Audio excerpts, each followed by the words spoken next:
Good morning, doctors. First of all, I would like to thank the chairman, examiners, and my supervisors, and I'm delighted to be here today to talk about my study, simulation-guided optimization and experimental validation of a new end-cap tire strain piezoelectric energy harvesters.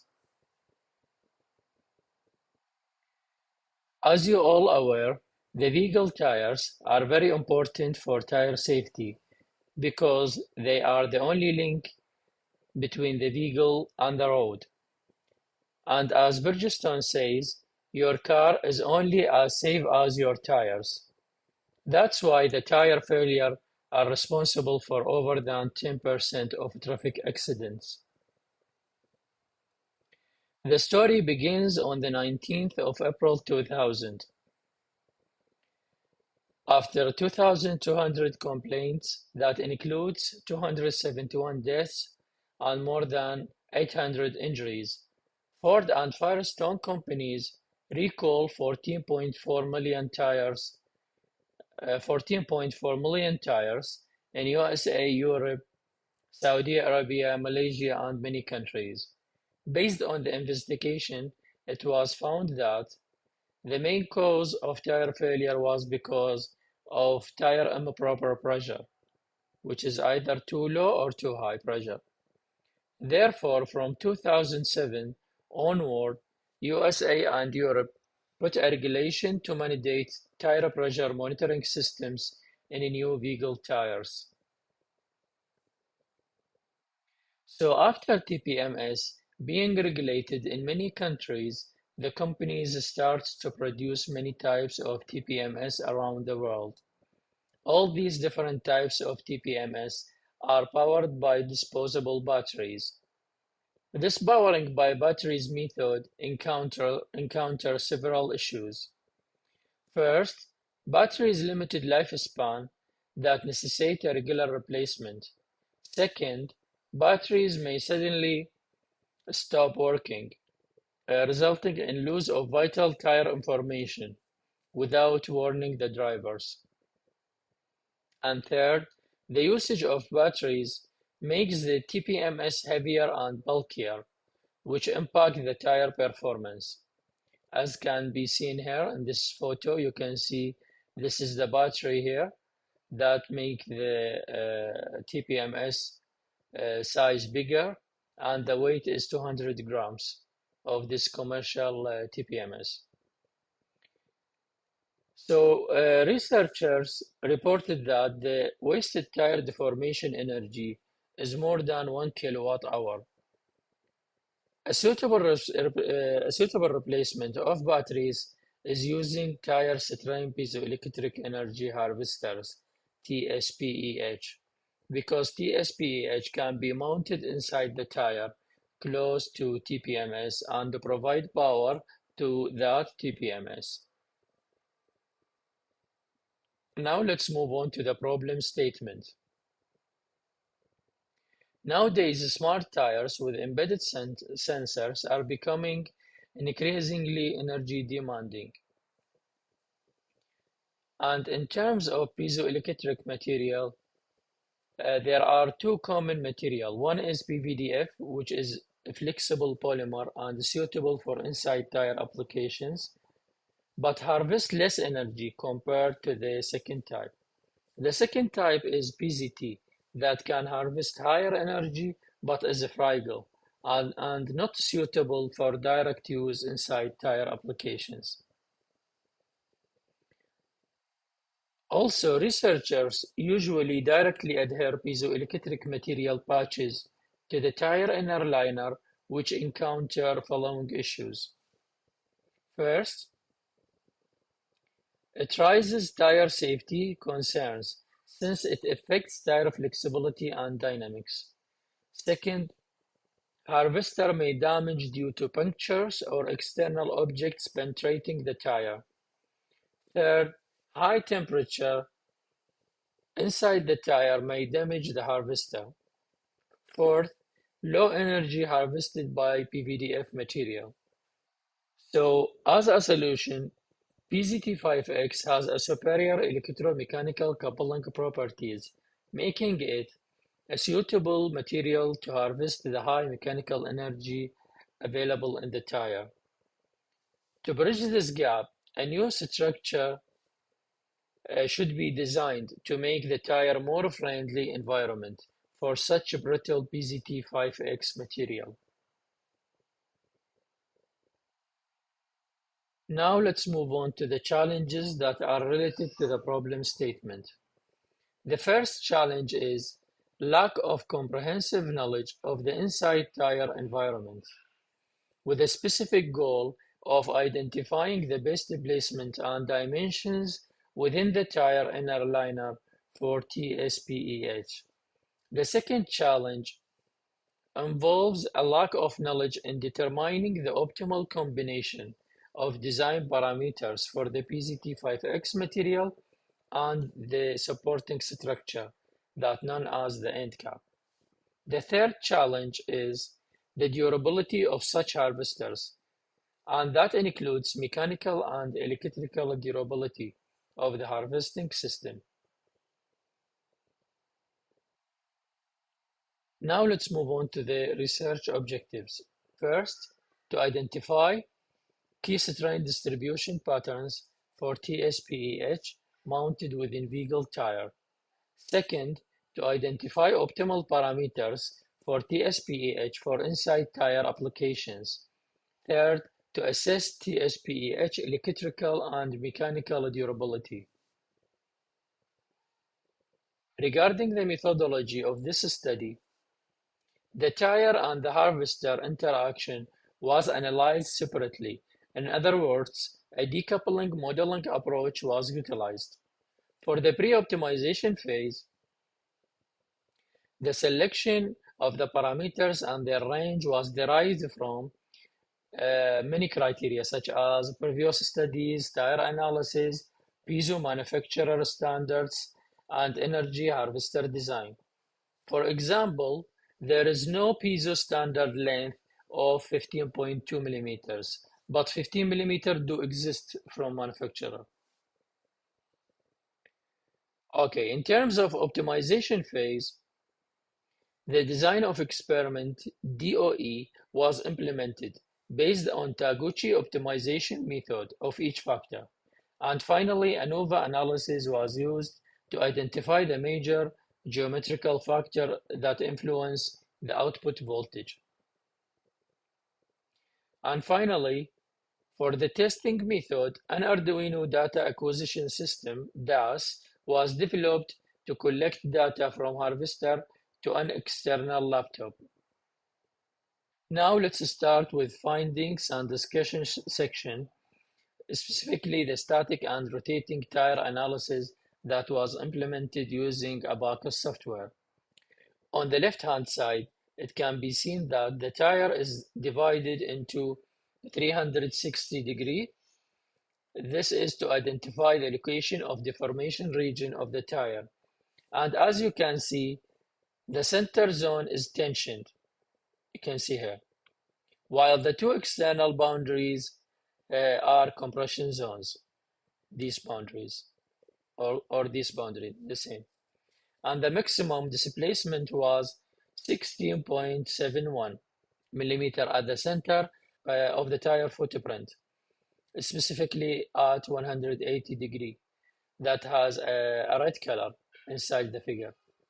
For the same tire on the right-hand side, the dimensions of the tire footprint area is 53.62 millimeters by 50.2 millimeters. These dimensions is basically tell us that the maximum strain can occur within this red color area. So if we need to design a harvester, its dimension should be equal or less than these values to always experience the maximum strain values from the tire. Regarding the pre-optimization process, it was utilized before the optimization process. The pre-optimization stage aimed to identify the most significant parameters affecting the TSPEH performance. The pre-optimization step considered both the end cap and the piezo element. The pre-optimization process reduced the parameters from 6 to 3 that has the greatest influence on harvester performance. The output of the pre-optimization stage were the best material was PZT5X, and the best material thickness, piezo material thickness, was 2 millimeter, and best angle of rotation, theta, which is here, was 5 degree. Three other parameters was chosen for optimization phase because they require a further analysis using Taguchi method. Okay, now let's move on to the optimization. The Taguchi diagram shown here show the main four sections of the process. We have input, which is the tire deformation energy, and we have the tire speed as uncontrollable factor. Also, we have the three geometrical factors that set as controlled factors, and also the output, which is the desired objective function. On the table, it can be seen that the set of test conditions that designed using the orthogonal array technique, which basically ensure the best range of parameters combination with minimum number of experimental runs. A 21st geometrical analysis were performed during the optimization stage. Because we have 9 trial numbers and we have 3 different noise, N1 and N2 and N3, so in total we have 21st analysis in the optimization stage. The optimization objective function was to achieve a larger voltage. So the maximum mean value for each controllable factor represents the optimum value. Here we have the first controllable factor, mean of means, and we have the second controllable factor, and we have here the third controllable factor. Similarly, to minimize quality loss, the parameters that produce the maximum signal-to-noise ratio, SN ratio, should be selected as well. Regarding the effect of tire rotation speed, it was found that it has a very low effect on the harvester performance, as can be seen on the left-hand side figure. The N1, N2, and N3 represent the voltage reading under 20, 40, and 80 km per hour vehicle speed. The influence of noise factor is 0.13% of the output voltage between N1 and N3. So, in other words, if the speed increases from 20 km to 80 km per hour, the voltage increase to be about 0.13%. The table on the right-hand side indicates the optimal set of parameters according to Taguchi optimization method. After that, using a regression analysis to predict the voltage equation and the equation shown here. And it's important to mention that this equation has been generated with the test conditions limit and not tested for the conditions out of the study scope. Let's explore the UTM test setup and its role in this study. The main aim of UTM test was to understand the energy harvesting potential and mechanical failure limit. As shown on the figure, the spaceman fixed using two fixtures and the upper anvil applied a stress on the piezo element. Also, two data types was collected during the experiment. The UTM data, which is the anvil travel distance and force. Also, the voltage data was collected using an Arduino to measure the voltage simultaneously during the analysis. On the right-hand side, I have added a video to show the failure test of the harvester during the UTM test. This is the specimen, and the anvil is moving downward. Now it's break the piezo element. Now let's move on to the compressive strength test result. During the test, two adhesives used to connect the piezo to the aluminum end cap. First three samples assembled using lactate adhesive, while the other three samples here, these three samples, use epoxy adhesive. And it can be seen that the epoxy samples can exhibit higher compressive load and higher compressive extension before failure compared to lactate samples. On the right-hand side, you have two samples of the specimens that disassembled during the failure analysis. This one for lactate and this one for epoxy. And for epoxy, because we applied a larger deformation, you can see here the deformation on the end cap is more than in this case, and also the piezo element is cracked from the middle.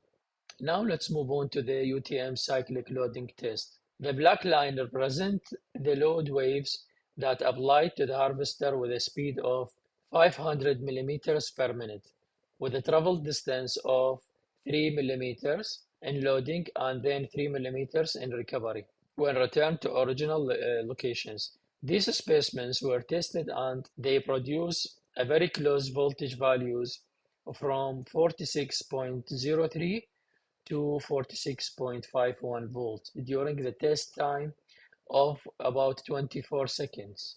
Okay, regarding inside tire test, the first experiment was installing three strain sensors inside the tire with axial load of 336 kilogram force, as can be seen here. And these sensors connected to the Arduino that fixed inside the plastic box with the power bank and conditioning circuit.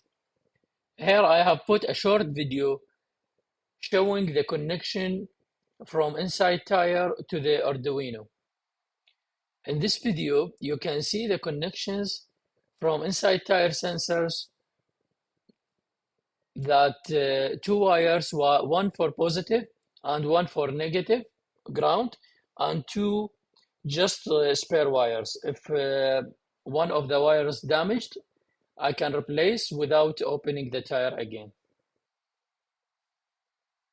The strain sensors gives a voltage as they deform inside the tire when the tire rotates. You can see here, this is B, the first the sensor deforms is B, then A, and lastly sensor C. So the signal here is for three sensors.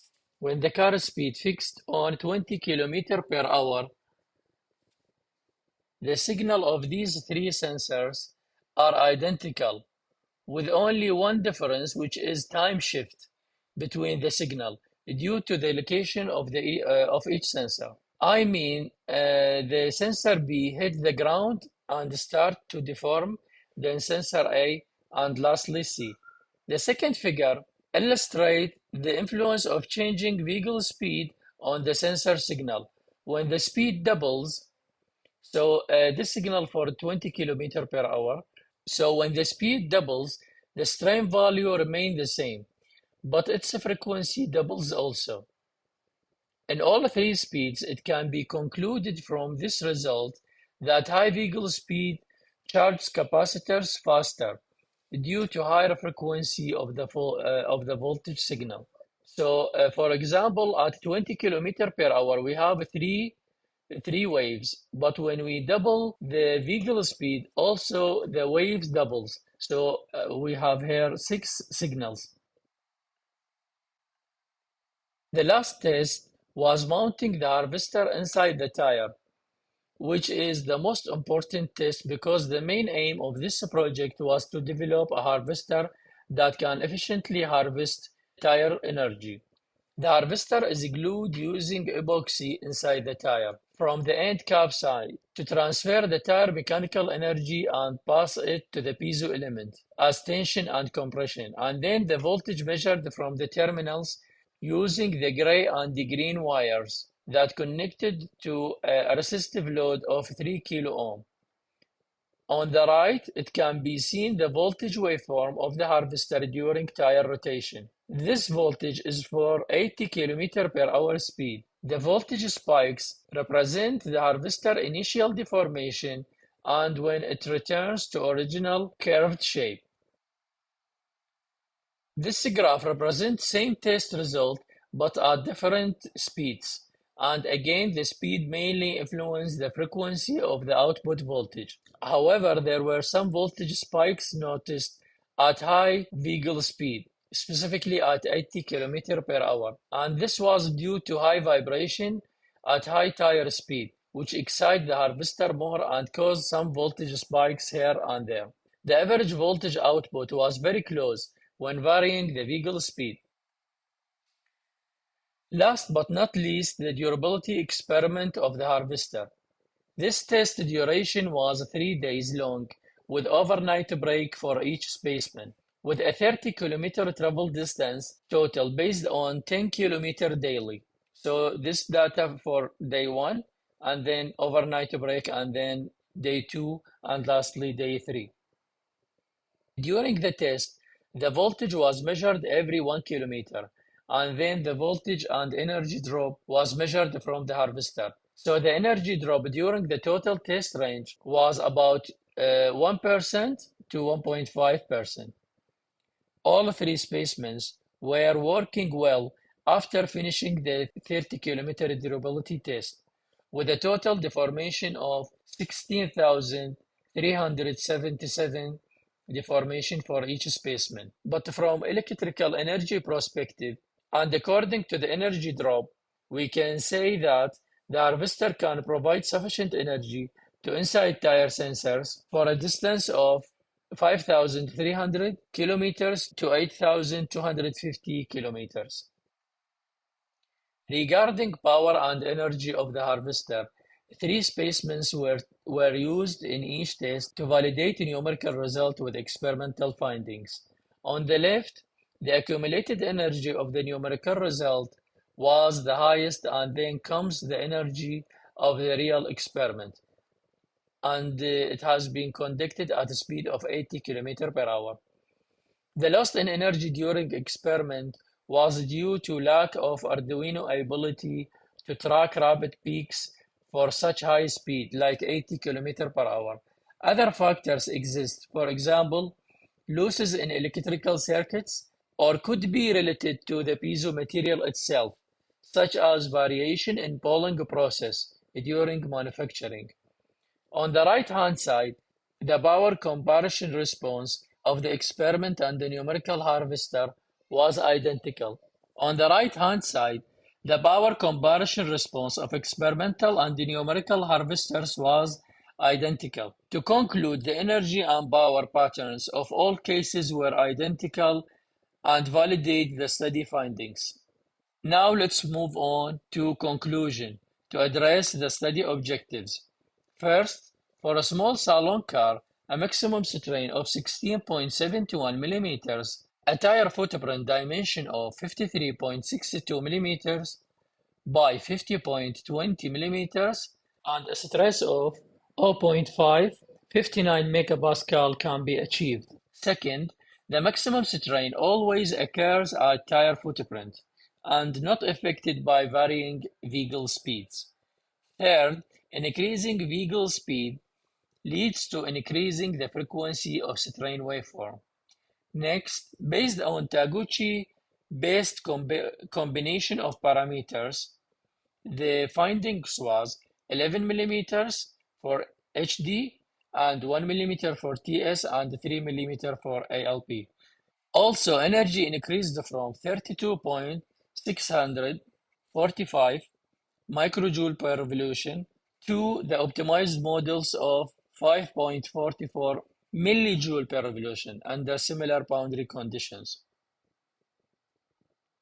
Also, the accumulated energy for the optimized model ranged from 24.04 millijoule to 28.47 millijoule. The power ranged from 65.52 milliwatt to 67.54 milliwatt at a 3 kilo ohm resistive load. Mechanically, after 30 kilometer road test, all three specimens functions well. Electric lifespan ranged from 5,300 kilometers to 8,250 kilometers. And this is the list of publications from this study, and this is the reference that used when preparing these slides. And thank you for your listening and time. I will be very happy now to answer the questions.